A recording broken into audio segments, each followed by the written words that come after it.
It is time. It is time to brew your best beer. The 2016 SJPorr Challenge is dedicated to your friend and ours, Paul Wickstein. Brought to you by Brewcraft USA, iMake, Gladfield Malting, Yakima Valley Hops, The Grain Bill, Brewers Exchange, Keg Kingdom Homebrew Supply, Hiraki Homebrew, and a special thanks to our silver sponsors. Hey, what's up, Brew Tubers? So here I am for the 2016 SJPorr Challenge. This is, I think, my 5th review. Not really sure. It's Football Sunday, so I'm really excited about this beer I'm going to drink because I've been doing some research on it, and it looks like it's right up my alley. So this one is Back to Black, Black Pale Ale. Interesting artwork. Reminds me of like a 16-wheeler mud flaps, right? Just usually it's reversed photo negative color. All right.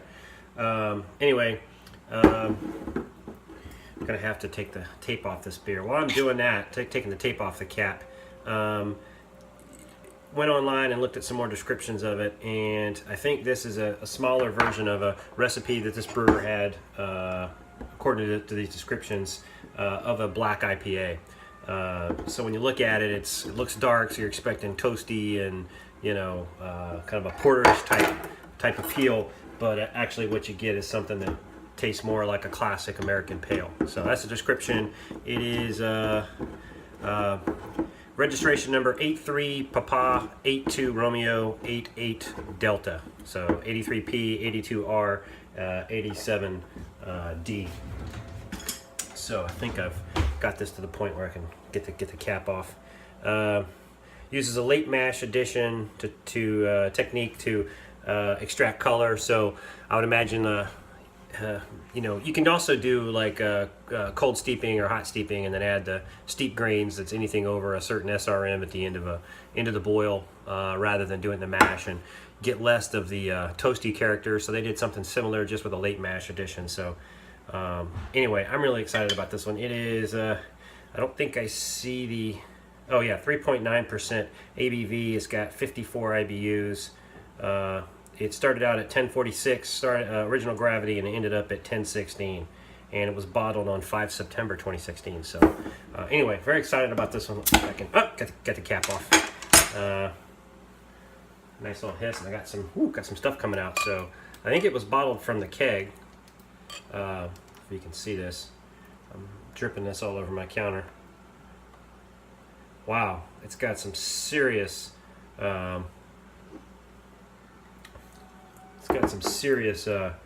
carbonation to it. So anyway, let's get a look at it. So it's definitely dark. I can actually hold it up to the light. I don't know if you can see this.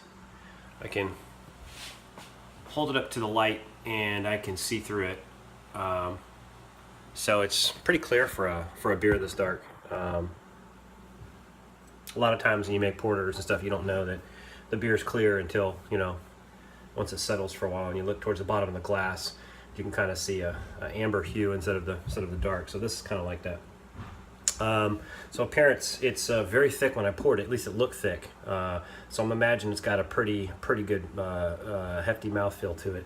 The head is super tight packed bubbles. It's got a off-white to light tan color, and yeah, I said it's creamy, and this thing is sitting here. It's a 2-finger head, and it's not going anywhere. So this isn't a Spiegel glass. So this is straight up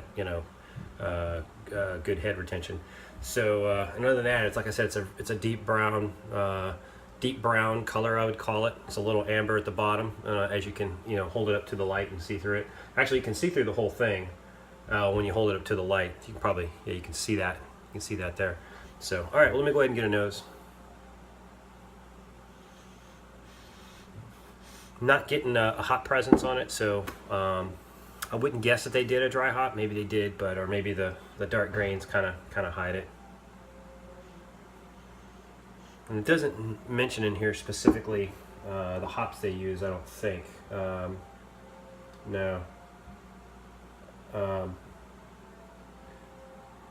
Yeah, so it doesn't say what kind of hops they use, so I'm not really sure. But if it's like an American Pale, you expect like Cascade or Centennial or something like that. So anyway, all right, well, let's go ahead and get a taste.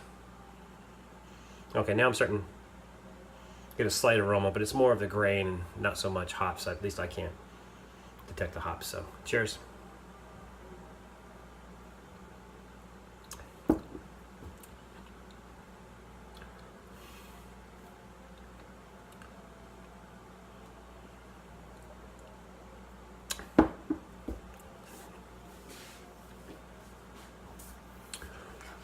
It does drink a little like a pale ale. I won't say a lot like a pale ale. It does drink a little like a pale ale. I can taste a little bit of the dark roast at the very, very end. At the very, very end.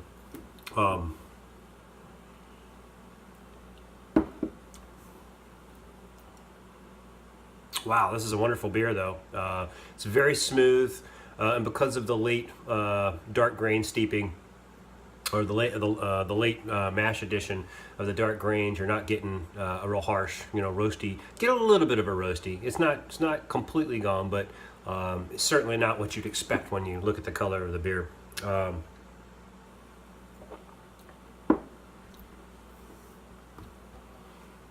It's got a pretty, the carbonation isn't quite as biting as I thought it would be by looking at how it foamed up when I opened it up. I'd say it's got about the right style carbonation for a pale ale or an IPA. It kind of foams up on your tongue when you drink it, and I like that. So